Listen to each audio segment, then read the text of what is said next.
Tidak ke kiri tidak ke kanan, lurus, Yellow Vest Movement itu elo banget. Iya, ujar salah seorang sahabat saya yang seorang idealis, pemikir, gila baca, alumni ITB garis lurus yang tidak terpengaruh dengan kampus berpolitik ala UI atau ITB yang sedang digarap oleh Reynald Kasali. Dia protes keras ketika politik saling rebutan masjid, saling rebutan kampus. Sementara saya, sangat anti dengan kapitalis kanan dan anti sosialis kiri ala negara komunis. Coba bayangkan, dengan anti kapitalis. Artinya ideologi saya ini anti Wall Street, dengan sosialis, artinya saya anti hegemoni Tiongkok, saya ini orientasinya sangat swasta, tetapi tidak kapitalis, UKM centret banget deh. Saya pasti anti hegemoni yang dibangun selama 100 tahun terakhir oleh Amerika dan Deep State-nya. Karena itu, ketika pendukung Partai Merah bilang saya ke kanan, saya marah sekali, tapi saya diam saja karena posisi saya saat itu memang tidak ada yang mendukung, ditambah jadi, dia berkuasa, jadi saya diam saja. Lah, sekilas soal Yellow Vest Movement, ini merupakan gerakan anti-Macron, Presiden Prancis yang muda.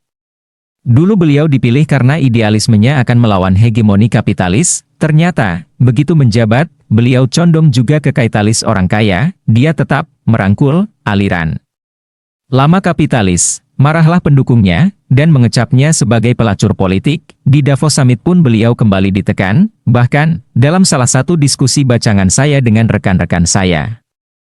Kami berpendapat bahwa Yellow Vest ini bisa mengarah ke revolusi Prancis kedua. Prinsip dasar gerakan Yellow Vest ini adalah, anti terhadap orang kaya yang menguasai kekuasaan, atau bahasa kerennya plutokrasi sehingga rakyat hanya dibuat sebagai objek saja, bukan subjek. Persis seperti hegemoni BUMN saat ini yang miring ke Cina. Membuat rakyat menjadi objek, ibaratnya kalau di neraca pembukuan, rakyat jadi pasar, masak pasarnya rakyat sendiri sih, BUMN itu penghasil devisa, harusnya. Pasarnya di luar negeri.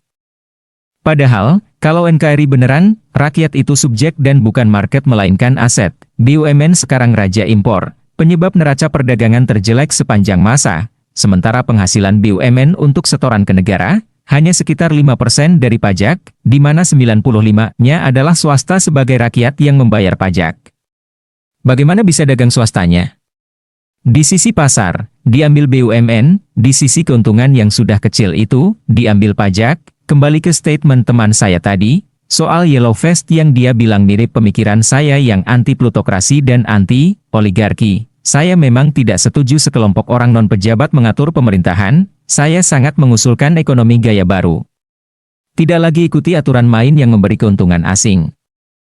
IMF, World Bank, kapitalis, juga state enterprise negara lain yang menyerang negara Indonesia, kita ini Indonesia, menang SDA, menang bahan baku, menang posisi geografi, tetapi kalau sistem, maaf ya, saya mangkel, ayo rapatkan barisan, lawan semua hegemoni yang merugikan rakyat, bangsa, dan negara. 29 Januari 2019